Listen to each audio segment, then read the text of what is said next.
Hi hello friends, welcome back to my channel Deepika food recipe. ಇವತ್ತಿನ recipe ಏನಂತ ಹೇಳಿದರೆ ಟೊಮೊಟೊನ ರುಬ್ಬಿ ಯಾವ ರೀತಿ ಟೊಮೊಟೊ ಪಲಾವ್ನ ಮಾಡೋದಂತ ನೋಡೋಣ ಬನ್ನಿ. ತುಂಬಾ ಕಲರ್ಫುಲ್ಲಾಗಿರುತ್ತೆ, ತುಂಬ ಟೇಸ್ಟಿಯಾಗಿ ಕೂಡ ಬರುತ್ತೆ. ಈ ರೀತಿ ನೀವು ಟ್ರೈ ಮಾಡಿಲ್ಲ ಅಂದರೆ ಈ ವಿಡಿಯೋನ ನೋಡಿ ಒಂದ್ಸರಿ ಟ್ರೈ ಮಾಡಿ ಹೇಗಿತ್ತಂತ ಕಮೆಂಟ್ ಮಾಡಿ. ಹಾಗಾದರೆ ಮಾಡೋದು ನೋಡೋಣ ಬನ್ನಿ. ಫಸ್ಟು ನಾನಿಲ್ಲಿ 3 ಹಣ್ಣಾಗಿರೋ ಟೊಮೊಟೊನ ತೊಗೊಂಡಿದ್ದೀನಿ. ಚೆನ್ನಾಗಿ ಹಣ್ಣಾಗಿರೋ ಅಂಥ ಟೊಮೊಟೊ ತಗೋಬೇಕು, ಆವಾಗ ಕಲರ್ ಕೂಡ ಚೆನ್ನಾಗಿ ಬರುತ್ತೆ. ಮೂರನ್ನು ಹಿಂದೇನಾದ್ರೂ ಹುಳ ಆಗಿದೆಯಾ ಅಂತ ಚೆಕ್ ಮಾಡಿಕೊಂಡು ಟೊಮೊಟೊ ಬೇಯೋದಕ್ಕೆ ಎಷ್ಟು ನೀರು ಬೇಕಂತ ನೋಡಿ ಒಂದು ಪಾತ್ರೆಗೆ ಹಾಕ್ಕೊಂಡು ಟೊಮೊಟೊ ಮೇಲೆ ನೀರು ನಿಲ್ಲೋ ಥರ ಇಟ್ಕೊಂಡು ಒಂದು 5 ನಿಮಿಷ ಬೇಯಿಸ್ಕೊತೀನಿ, ಸಿಪ್ಪೆ ಬಿಡೋ ಥರ. ಟೊಮೊಟೊ ಬೇಯೋ ಅಷ್ಟರೊಳಗಡೆ ಪಕ್ಕದಲ್ಲಿ ನಾನು ಅಕ್ಕಿ ಕೂಡ ನೆನೆಯೋದಕ್ಕೆ ಹಾಕೋತಿದ್ದೀನಿ. ನಾನಿಲ್ಲಿ 1.5 ಗ್ಲಾಸ್ ಅಷ್ಟು ಅಕ್ಕಿ ತೊಗೊಂಡಿದ್ದೀನಿ. ನಿಮ್ಮ ಮನೆಯಲ್ಲಿ ಎಷ್ಟು ಜನ ಇರ್ತೀರಾ, ಯಾವ ಕ್ವಾಂಟಿಟಿ ಬೇಕಂತ ನೋಡಿ ತೊಗೊಳ್ಳಿ. ನಾನಿಲ್ಲಿ 1.5 ಗ್ಲಾಸ್ ಅಷ್ಟು ಅಕ್ಕಿ ತೊಗೊಂಡು ಚೆನ್ನಾಗಿ ವಾಶ್ ಮಾಡಿ 2ರಿಂದ 3 ಸರಿ ವಾಶ್ ಮಾಡಿಕೊಂಡು ಅದನ್ನ ನೆನೆಯೋದಕ್ಕೆ ಅಂತ ಇಟ್ಟು ಅದನ್ನು ಚೆನ್ನಾಗಿ ನೆನೆಸ್ಕೋಬೇಕು. ಅಕ್ಕಿ ನೆನೆಸ್ಕೊಳ್ಳೋದ್ರಿಂದ ಅನ್ನ ಕೂಡ ಸಾಫ್ಟಾಗಿ ಬರುತ್ತೆ, ತುಂಬಾ ಚೆನ್ನಾಗಿರುತ್ತೆ. ತಿನ್ನೋದಕ್ಕೂ ಕೂಡ ಗಟ್ಟಿ ಗಟ್ಟಿ ಅನಿಸಲ್ಲ, ಉದುದ್ರಾಗೂ ಕೂಡ ಇರುತ್ತೆ. ಹಾಗಾಗಿ ಅಕ್ಕಿನ ನಾವು ಒಗ್ಗರಣೆ ಮಾಡೋಕ್ಕಿಂತ ಮುಂಚೆನೇ ನೆನೆಸ್ಕೊಂಡ್ರೆ ನಾವು ಒಗ್ಗರಣೆ ಎಲ್ಲ ಮಾಡ್ಕೊಳ್ಳೋ ಅಷ್ಟರೊಳಗೆ ಅಕ್ಕಿ ಕೂಡ ಚೆನ್ನಾಗಿ ನೆಂದಿರುತ್ತೆ ಅಂತೇಳಿ ನೆನೆಸ್ಕೊಳ್ಳೋದು. ಈಗ ಟೊಮೊಟೊ ಕೂಡ ಬೇಯೋದಕ್ಕೆ ಇಟ್ಕೊಂಡಿದ್ದೆ, ಅದು ಕೂಡ ಚೆನ್ನಾಗಿ ಬೆಂದಿತ್ತು ನೋಡಿ. ಇವಾಗ ಸಿಪ್ಪೆ ಬೀಳೋ ಥರ ಬೆಂದಿದೆ. ನಾನು ಸಿಪ್ಪೆನ ತೆಗಿತಿದ್ದೀನಿ. ಸಿಪ್ಪೆ ಇರೋದ್ರಿಂದ ಅಷ್ಟು ಚೆನ್ನಾಗಿರಲ್ಲ ಅಂತ ತೆಕ್ಕೋತಿದ್ದೀನಿ. ನಿಮಗೆ ಬೇಕಂದರೆ ಸಿಪ್ಪೆ ಸಮೇತನೇ ರುಬ್ಕೋಬೋದು. ಸಿಪ್ಪೆ ತೆಕ್ಕೊಂಡು ರುಬ್ಕೊಂಡ್ರೆ ಕಲರ್ಫುಲ್ಲಾಗಿರುತ್ತೆ, ಚೆನ್ನಾಗಿ ಬರುತ್ತೆ ಅಂತ ಹೇಳಿ ಸಿಪ್ಪೆನ ತೆಕ್ಕೋತಿದ್ದೀನಿ. ಈ ರೀತಿ ನೀವು ಟೊಮೊಟೊ ಪಲಾವ್ನ ಮಾಡಿಲ್ಲ ಅಂದರೆ ಒಂದು ಸರಿ ಟ್ರೈ ಮಾಡಿ, ತುಂಬಾ ಟೇಸ್ಟಿಯಾಗಿ ಬರುತ್ತೆ. ಎಲ್ರಿಗೂ ಕೂಡ ಇಷ್ಟ ಆಗುತ್ತೆ. ಕಲರ್ ಅಂತೂ ತುಂಬಾ ಚೆನ್ನಾಗಿ ಬಂದಿರುತ್ತೆ ನೋಡಿ. ಇವಾಗ ಸಿಪ್ಪೆನೆಲ್ಲ ರಿಮೂವ್ ಮಾಡಿಕೊಂಡು ಈ 3 ಟೊಮೊಟೊನ ಮಿಕ್ಸಿ ಜಾರ್ಗೆ ಹಾಕ್ಕೊಂಡು ರುಬ್ಕೋತಿದ್ದೀನಿ. ನೀವೇನಾದರೂ ಜನ ಜಾಸ್ತಿ ಇದ್ದರೆ ಟೊಮೊಟೊ ಜಾಸ್ತಿ ಹಾಕ್ಕೊಳ್ಳಿ. ಈಗ ಇದನ್ನು ನೀರು ಏನು ಹಾಕ್ತೇನೆ ನೈಸಾಗಿ ಪೇಸ್ಟ್ ಮಾಡ್ಕೋಬೇಕು. ತಣ್ಣಗಾಗೋದಕ್ಕೆ ಬಿಟ್ಟು ಟೊಮೊಟೊ ಏನಿದೆ ಅದು ತಣ್ಣಗಾದ್ಮೇಲೆ ರುಬ್ಕೋಬೇಕು, ಆವಾಗ ಚೆನ್ನಾಗಿ ರುಬ್ಬುತ್ತೆ. ಅದಕ್ಕೆ ನೀರೇನು ಹಾಕಬೇಡಿ, ಹಾಗೇ ರುಬ್ಕೊಳ್ಳಿ. ಇವಾಗ ಒಗ್ಗರಣೆಗೆ ನಾನು ಒಂದು ಕುಕ್ಕರ್ನ ಇಟ್ಕೊಂಡಿದ್ದೀನಿ. ಕುಕ್ಕರ್ನ ಇಟ್ಕೊಂಡು ಅದಕ್ಕೆ ಎಣ್ಣೆನ ಹಾಕ್ಕೊಂಡಿದ್ದೀನಿ. ಎಣ್ಣೆ ಹಾಕ್ಕೊಂಡು ಡ್ರೈ ಸ್ಪೈಸಸ್ ಏನಿದೆ, ಚಕ್ಕೆ, ಲವಂಗ, ಏಲಕ್ಕಿ, ಕಾಳುಮೆಣಸು, ಸ್ಟಾರ್ ಹೂವು, ಪಲಾವ್ ಎಲೆ, ಸೋಂಪು ಇಷ್ಟನ್ನು ತೊಗೊಂಡು ಎಣ್ಣೆಗೆ ಹಾಕ್ಕೊಂಡಿದ್ದೀನಿ. ಹಾಕ್ಕೊಂಡು ಸ್ಲಿಮ್ಮಲ್ಲೇ ಇಟ್ಕೊಂಡು ಫ್ಲೇವರ್ ಬಿಡೋವರೆಗೂ ಚೆನ್ನಾಗಿ ಫ್ರೈ ಮಾಡ್ಕೋಬೇಕು. ಒಂದು 2ರಿಂದ 3 ನಿಮಿಷ ಚೆನ್ನಾಗಿ ಫ್ರೈ ಮಾಡಿಕೊಂಡ್ರೆ ಫ್ಲೇವರ್ ಕೂಡ ಚೆನ್ನಾಗಿ ಬರುತ್ತೆ, ಟೇಸ್ಟ್ ಕೂಡ ತುಂಬಾ ಚೆನ್ನಾಗಿರುತ್ತೆ. ಹೈ ಫ್ಲೇಮ್ ಅಥವಾ ಮೀಡಿಯಮ್ ಫ್ಲೇಮಲ್ಲೆಲ್ಲ ಫ್ರೈ ಮಾಡ್ಕೊಳ್ಳೋಕೆ ಹೋದರೆ ಸೀದೋಗೋ ಥರ ಆಗಿಬಿಡುತ್ತೆ. ಹಾಗಾಗಿ ಸ್ಲಿಮ್ಮಲ್ಲೇ ಫ್ರೈ ಮಾಡ್ಕೊಳ್ಳಿ. ಇದಿಷ್ಟನ್ನು ಫ್ರೈ ಆದಮೇಲೆ ಇದಕ್ಕೆ ಮೀಡಿಯಮ್ ಸೈಜ್ದು 1 ಈರುಳ್ಳಿನ ಹೆಚ್ಚಿಟ್ಕೊಂಡಿದ್ದೀನಿ. 1 ಈರುಳ್ಳಿನ ಉದ್ದುದ್ದಾಗಿ ಹೆಚ್ಕೊಂಡು ಹಾಕ್ಕೊಂಡಿದ್ದೀನಿ. ಚೆನ್ನಾಗಿ ಈರುಳ್ಳಿನೂ ಅಷ್ಟೇ ಕಲರ್ ಚೇಂಜ್ ಆಗೋವರೆಗೂ ಫ್ರೈ ಮಾಡ್ಕೋಬೇಕು. ಈರುಳ್ಳಿ ಕಲರ್ ಏನಿದೆ ಅದು ಗೋಲ್ಡನ್ ಬ್ರೌನ್ ಬರಬೇಕು. ಅದ್ರ ಜೊತೆಗೇ ನಾನು ಹಸಿರು ಮೆಣಸಿನ್ಕಾಯಿನ ಹಾಕ್ಕೊಂಡಿದ್ದೀನಿ. 3 ಹಸಿರು ಮೆಣಸಿನ್ಕಾಯಿನ ಹಾಕ್ಕೊಂಡಿದ್ದೀನಿ.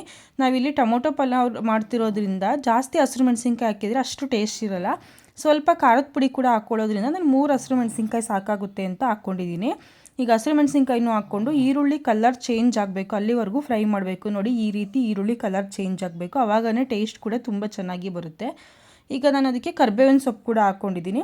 ಕರಿಬೇವಿನ ಸೊಪ್ಪನ್ನ ಆಲ್ಮೋಸ್ಟ್ ಎಲ್ಲರೂ ಫಸ್ಟೇ ಹಾಕೋತಾರೆ, ನಾನು ಫಸ್ಟ್ ಹಾಕೋದಿಲ್ಲ, ಯಾಕೆಂದರೆ ಎಣ್ಣೆ ಸಿಡಿಯುತ್ತೆ ಅಂತ ಹೇಳಿ, ಹಸಿ ಇರುತ್ತೆ ಅಲ್ವಾ. ಹಾಗಾಗಿ ಈರುಳ್ಳಿನ ಹಾಕ್ಕೊಂಡು ಫ್ರೈ ಆದಮೇಲೆ ಹಾಕೋತೀನಿ.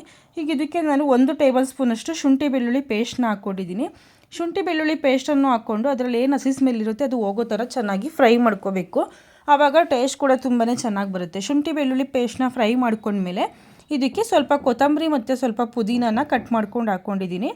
ಜಾಸ್ತಿ ಏನು ಹಾಕ್ಕೊಂಡಿಲ್ಲ, ಸ್ವಲ್ಪನೇ ಹಾಕ್ಕೊಂಡಿದ್ದೀನಿ. ಹಾಕ್ಕೊಂಡು ಚೆನ್ನಾಗಿ ಫ್ರೈ ಮಾಡ್ಕೋಬೇಕು. ಸೊಪ್ಪಿಂದ ಏನು ಹಸಿ ಸ್ಮೆಲ್ ಬರುತ್ತೆ ಆ ಸ್ಮೆಲ್ ಹೋಗೋವರೆಗೂ ಚೆನ್ನಾಗಿ ಫ್ರೈ ಮಾಡಿಕೊಂಡ್ರೆ ಟೇಸ್ಟ್ ಕೂಡ ತುಂಬಾ ಚೆನ್ನಾಗಿ ಬರುತ್ತೆ. ಇದನ್ನೆಲ್ಲ ಫ್ರೈ ಮಾಡ್ಕೋಬೇಕಾದ್ರೆ ನಾನು ಮೀಡಿಯಮ್ ಫ್ಲೇಮಲ್ಲಿ ಇಟ್ಕೊಂಡಿದ್ದೀನಿ. ಈಗ ಸೊಪ್ಪನ್ನು ಫ್ರೈ ಮಾಡ್ಕೊಂಡಾದ್ಮೇಲೆ ಇದಕ್ಕೆ ನಾನು 1/4 ಬೌಲಷ್ಟು ಹಸಿ ಬಟಾಣಿನ ಹಾಕ್ಕೊಂಡಿದ್ದೀನಿ.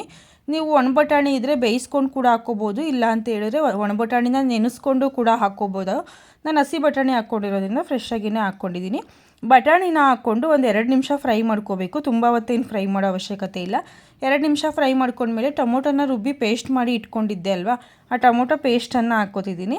ಟೊಮೊಟೊ ಪೇಸ್ಟನ್ನು ಹಾಕ್ಕೊಂಡು ಚೆನ್ನಾಗಿ ಫ್ರೈ ಮಾಡ್ಕೋಬೇಕು. ತುಂಬ ಏನು ಫ್ರೈ ಮಾಡೋ ಅವಶ್ಯಕತೆ ಇಲ್ಲ, ಯಾಕೆ ಅಂತ ಹೇಳಿದರೆ ನಾವು ಟೊಮೊಟೊ ಬೇಯಿಸಿ ಪೇಸ್ಟ್ ಮಾಡಿರೋದ್ರಿಂದ ಹಸಿ ಸ್ಮೆಲ್ ಏನಿರಲ್ಲ. ಹಾಗೇ ಸಿಂಪಲ್ಲಾಗಿ ಒಂದು 2 ನಿಮಿಷ ಫ್ರೈ ಮಾಡಿಕೊಂಡ್ರೆ ಸಾಕು, ಟೇಸ್ಟ್ ಕೂಡ ತುಂಬ ಚೆನ್ನಾಗಿ ಬರುತ್ತೆ ನೋಡಿ. ಇವಾಗ ಇಷ್ಟು ಫ್ರೈ ಆದಮೇಲೆ ಇದಕ್ಕೆ ನಾನು ಖಾರಕ್ಕೆ ಎಷ್ಟು ಬೇಕಂತ ನೋಡಿ ಖಾರದ ಪುಡಿನ ಹಾಕ್ಕೋತಿದ್ದೀನಿ. ನಿಮ್ಮ ಮನೆಯಲ್ಲಿ ಖಾರ ಎಷ್ಟು ಬೇಕಂತ ನೋಡಿ ಹಾಕ್ಕೊಳ್ಳಿ, ನೀವು ಯಾವ ರೀತಿ ಖಾರನ ಯೂಸ್ ಮಾಡ್ತೀರಾ ಅಷ್ಟಾಗಿ. ನಾನು ಇಲ್ಲೊಂದು 1/4 ಟೇಬಲ್ ಸ್ಪೂನಷ್ಟು ಧನಿಯಾ ಪುಡಿನ ಹಾಕ್ಕೊಂಡಿದ್ದೀನಿ. ಧನಿಯಾ ಪುಡಿನ ಜಾಸ್ತಿ ಹಾಕ್ಬೇಡಿ. ಮತ್ತು ಇಲ್ಲಿ ಸ್ವಲ್ಪ ಅರಿಶಿನ ಪುಡಿನ ಹಾಕ್ಕೊಂಡಿದ್ದೀನಿ, ಒಂದು 1/4 ಟೇಬಲ್ ಸ್ಪೂನು. ಒಂದು 1/4 ಟೇಬಲ್ ಸ್ಪೂನಷ್ಟು ಗರಂ ಮಸಾಲೆನ ಹಾಕ್ಕೊಂಡಿದ್ದೀನಿ. ನೀವು ಬೇಕಂದರೆ ಚಿಕನ್ ಮಸಾಲೆ ಹಾಕ್ಕೊಳ್ಳಿ, ನಾನಿಲ್ಲಿ ಹಾಕ್ಕೊಂಡಿಲ್ಲ, ತುಂಬ ಮಸಾಲೆ ಆಗಿಬಿಡುತ್ತೆ ಅಂತೇಳಿ. ಇಷ್ಟನ್ನು ಹಾಕ್ಕೊಂಡು ಚೆನ್ನಾಗಿ ಮಿಕ್ಸ್ ಮಾಡ್ಕೋಬೇಕು. ಇದು ಚೆನ್ನಾಗಿ ಎಣ್ಣೆ ಬಿಡೋ ಥರ ಬರಬೇಕು. ಆ ಟರ್ವರೆಗೂ ಚೆನ್ನಾಗಿ ಮಿಕ್ಸ್ ಮಾಡಿಕೊಂಡು ಚೆನ್ನಾಗಿ ಕುದಿಸ್ಕೊಂಡ್ರೆ ತುಂಬಾ ಟೇಸ್ಟ್ ಚೆನ್ನಾಗಿ ಬರುತ್ತೆ, ಮಸಾಲೆ ಕೂಡ ಚೆನ್ನಾಗಿ ಹಿಡಿಯುತ್ತೆ. ಇದಕ್ಕೆ ಇವಾಗ ರುಚಿಗೆ ಎಷ್ಟು ಬೇಕಂತ ನೋಡಿ ಉಪ್ಪನ್ನು ಹಾಕೋತಿದ್ದೀನಿ. ಉಪ್ಪನ್ನು ಹಾಕ್ಕೊಂಡು ಚೆನ್ನಾಗಿ ಮಿಕ್ಸ್ ಮಾಡಿಕೊಂಡು ಮತ್ತೆ ಒಂದು 2 ನಿಮಿಷ ಕುದಿಯೋದಕ್ಕೆ ಬಿಡಬೇಕು. ಇವಾಗ ಇದಕ್ಕೆ ಒಂದು ಲಿಡ್ನ ಕ್ಲೋಸ್ ಮಾಡಿ ಕುದಿಯೋದಕ್ಕೆ ಬಿಟ್ಟರೆ ಬೇಗನೆ ಎಣ್ಣೆ ಬಿಡೋ ಥರ ಕುದಿ ಬರುತ್ತೆ ಅಂತೇಳಿ ಒಂದು ಲಿಡ್ನ ಕ್ಲೋಸ್ ಮಾಡಿ ಕುದಿಯೋದಕ್ಕೆ ಬಿಟ್ಟಿದ್ದೀನಿ. ನೋಡಿ ಇವಾಗ ಕುದಿ ಕೂಡ ಬಂದಿದೆ, ಚೆನ್ನಾಗಿ ಎಣ್ಣೆ ಬಿಡೋ ಥರ ಫ್ರೈ ಆಗಿದೆ.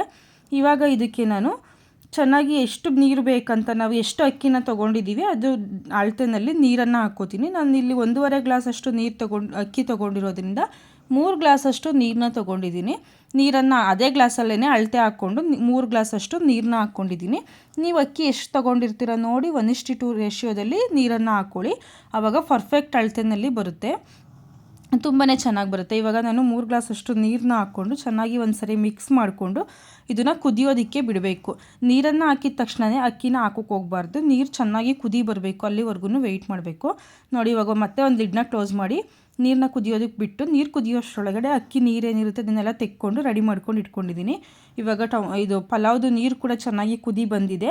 ಈಗ ಇದಕ್ಕೆ ನಾನು ಅಕ್ಕಿನ ಹಾಕೋತಿದ್ದೀನಿ, ನೆನೆಸ್ಕೊಂಡಿರೋವಂಥ ಅಕ್ಕಿನ ಹಾಕೋತಿದ್ದೀನಿ. ಅಷ್ಟೊತ್ತಿಗೊಳೇ ಒಂದು 15 ನಿಮಿಷ ಆಗಿತ್ತು, ಅಕ್ಕಿ 15 ನಿಮಿಷ ನೆನ್ಕೊಂಡಿತ್ತಲ್ವ, ಹಾಗಾಗಿ ಚೆನ್ನಾಗಿ ನೆಂದಿತ್ತು.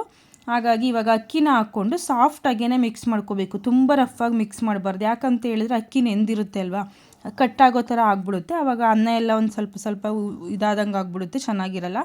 ಸಾಫ್ಟಾಗೇ ಮಿಕ್ಸ್ ಮಾಡ್ಕೋಬೇಕು. ಮತ್ತು ಅಕ್ಕಿ ಹಾಕಿದ ತಕ್ಷಣ ಕುಕ್ಕರ್ ಲಿಡ್ನ ಕ್ಲೋಸ್ ಮಾಡಬಾರ್ದು. ನಾನಿವಾಗ ಒಂದು ಅರ್ಧ ಹೋಳಷ್ಟು ನಿಂಬೆ ರಸನ ಹಾಕೋತಿದ್ದೀನಿ. ನಿಂಬೆ ರಸ ಹಾಕೋದ್ರಿಂದ ಡಿಫ್ರೆಂಟಾಗಿರುತ್ತೆ ಟೇಸ್ಟ್ ಅಂತಲೇ ಹೇಳ್ಬೋದು. ನಾನು ಹಾಕ್ಕೊಂಡಿದ್ದೀನಿ, ಮೊಸರೇನೂ ಹಾಕಲ್ಲ, ನಿಂಬೆ ರಸನ ಮಾತ್ರ ಹಾಕ್ಕೊಂಡಿದ್ದೀನಿ. ನೀವು ಬೇಕಂದರೆ ಹಾಕ್ಕೊಳ್ಳಿ, ಇಲ್ಲಾಂದರೆ ಸ್ಕಿಪ್ ಕೂಡ ಮಾಡ್ಕೋಬೋದು.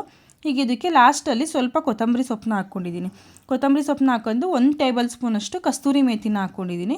ಇಷ್ಟನ್ನು ಹಾಕ್ಕೊಂಡು ಚೆನ್ನಾಗಿ ಮಿಕ್ಸ್ ಮಾಡಿಕೊಂಡು ಲೈಟಾಗೇ ಮಿಕ್ಸ್ ಮಾಡಿಕೊಂಡು ಇದನ್ನು ಅನ್ನ ಒಂದು 50% ಬೇಯೋವರೆಗೂ ಇದೇ ಥರ ಓಪನ್ ಆಗಿಯೇ ಬೇಯಿಸ್ಕೋಬೇಕು.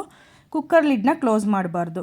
ನೋಡಿ ಇವಾಗ ಕುಕ್ಕರ್ ಲಿಡ್ನ ಕ್ಲೋಸ್ ಮಾಡ್ದೇ ಈ ಅಳತೆ ಬರೋವರೆಗೂ ಬೇಯಿಸ್ಕೊಂಡ್ರೆ ನಿಮಗೆ ಪರ್ಫೆಕ್ಟಾಗಿ ಟೊಮೊಟೊ ಪಲಾವ್ ರೆಡಿಯಾಗಿರುತ್ತೆ. ಅನ್ನ ಕೂಡ ಕಲಸಿರೋ ಥರ ಆಗೋಲ್ಲ, ಮುದ್ದೆ ಥರ ಆಗೋಲ್ಲ. ಈಗ ಕುಕ್ಕರ್ ಲಿಡ್ನ ಕ್ಲೋಸ್ ಮಾಡಿ ನಾನು ಇವಾಗ 1 ವಿಸಲ್ ತೊಗೋತೀನಿ, ಸಾಕಾಗುತ್ತೆ. ಯಾಕಂತ ಹೇಳಿದರೆ 50% ಅನ್ನ ಬೆಂದಿರೋದ್ರಿಂದ 1 ವಿಸಲ್ ತೊಗೊಂಡ್ರೆ ನಮಗೆ ಪರ್ಫೆಕ್ಟಾಗಿ ಅನ್ನ ರೆಡಿಯಾಗಿರುತ್ತೆ.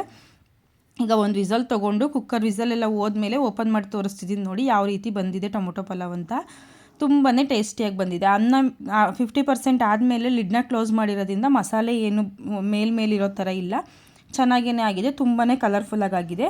ಈ ವಿಡಿಯೋ ಇಷ್ಟ ಆದರೆ ನಿಮಗೆ ಲೈಕ್ ಮಾಡಿ, ಶೇರ್ ಮಾಡಿ, ಕಮೆಂಟ್ ಮಾಡಿ.